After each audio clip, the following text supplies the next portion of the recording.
गणेशपुराणम् उपासनाखण्ड दशमाध्यायः।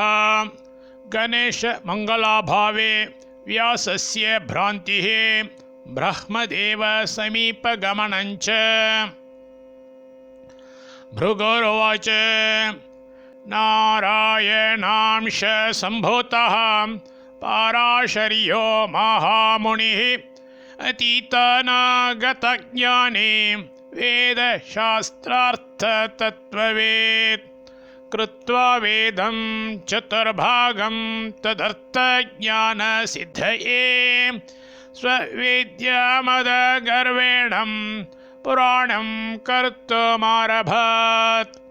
समाप्तिसाधनं नैव कृतवान् मङ्गलं पुरा गणेशस्य नतिं वाप्ये स्तुतिं वा तस्य वाक्वचेत् ततो विघ्नाभिभूतः सन्नर्थं कञ्चन नास्मरत्।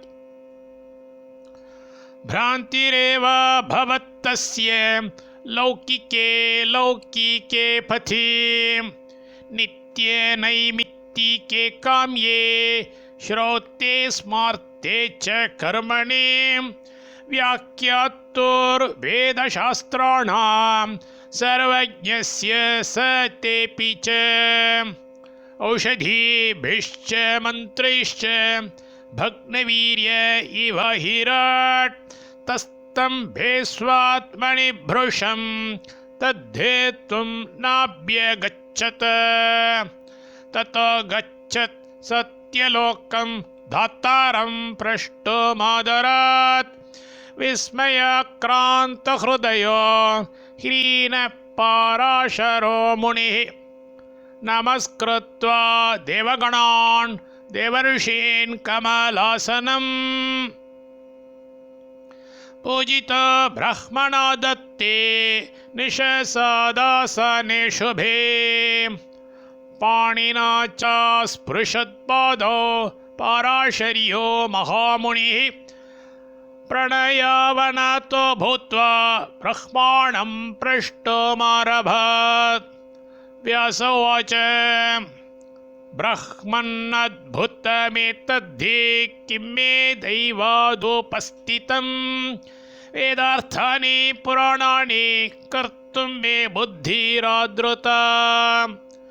आवीक्षतोऽखिलान् लोकान् ज्ञानाचार विवर्जितान् कलौ कर्म जडां स्तब्धान् नास्तिकान् वेदनिन्दकान्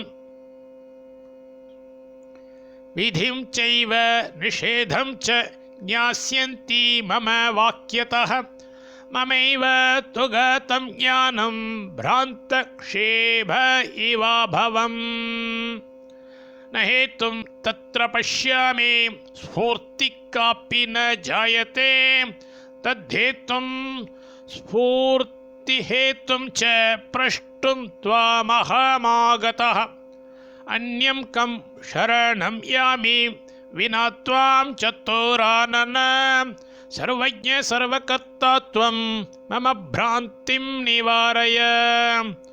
वद हेतुं मम भ्रान्तेर्नारायण स्वरूपिणः नित्याचारवतो ब्रह्मन् सर्वज्ञस्य सतोऽपि च। सूतोवाच एवमाकर्ण्य तद्वाक्यं विचार्य कमलासनः प्रणतं मुनिमभ्याह प्रहसन् विस्मयन्निव। ब्रह्मोवाच हन्त ते कथयिष्यामि गतिं सूक्ष्मां हि कर्मणां विचार्य म्यक्कर्तव्यं कर्म साध्वीतरचयत् अन्यथा कुर्वता पुंसः कृतं भवति चान्यथा बुद्ध्या युक्त्यार्जवेनापि गुरूणि च लघूनि च।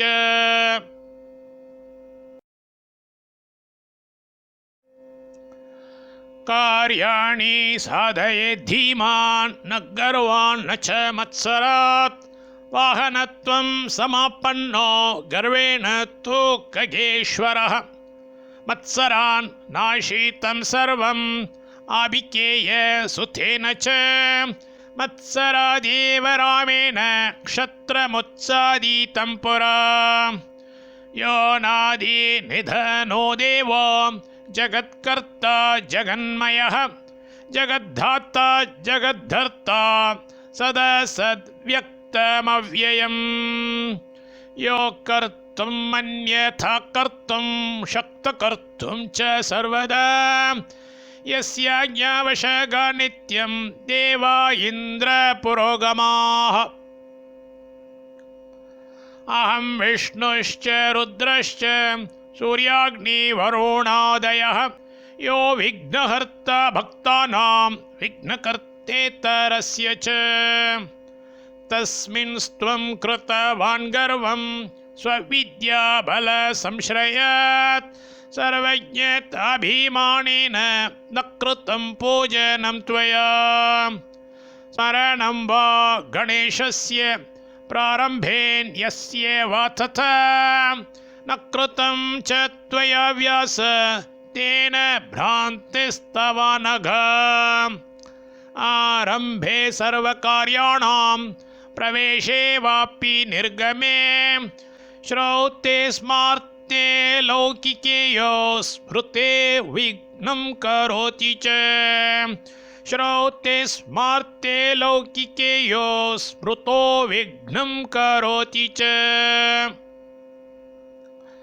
यमाहो परमानन्दं यमाहो परमां गतिं यमाहुः परमं ब्रह्म वेदशास्त्रार्थदर्शिनः तं गच्छ शरणं वत्स द्विरदाननमादरात् तं गच्छ शरणं वत्स द्विरदाननमादरात् स चेत् प्रसन्ने भगवान् वाञ्छितं ते करिष्यते नो चेत् वर्षसहस्रेण न स्ववाञ्छामवाप्स्यति व्यासोवाच कोऽसौ गणेश किं चास्य रूपं वेद्यं कथं च तत् कस्य वायं प्रसन्नोऽभूत् पूर्वं हि चतुरानन कति बाह्येऽवताराश्च किं किं कार्यं च वैकृतं पूर्वं च पूजितः केन कस्मिन् काले स्मृतोऽपि च मम विक्षिप्तचित्तस्य पृच्छत प्रपीतामह एतत् सर्वं सुविस्तार्य ब्रूहि मे करुणानिधे एतत् सर्वं सुविस्तार्य ब्रूहि मे करुणानिधे इति श्रीगणेशपुराणे उपासनाखण्डे व्यासप्रश्नवर्णनं नाम 10मोऽध्यायः।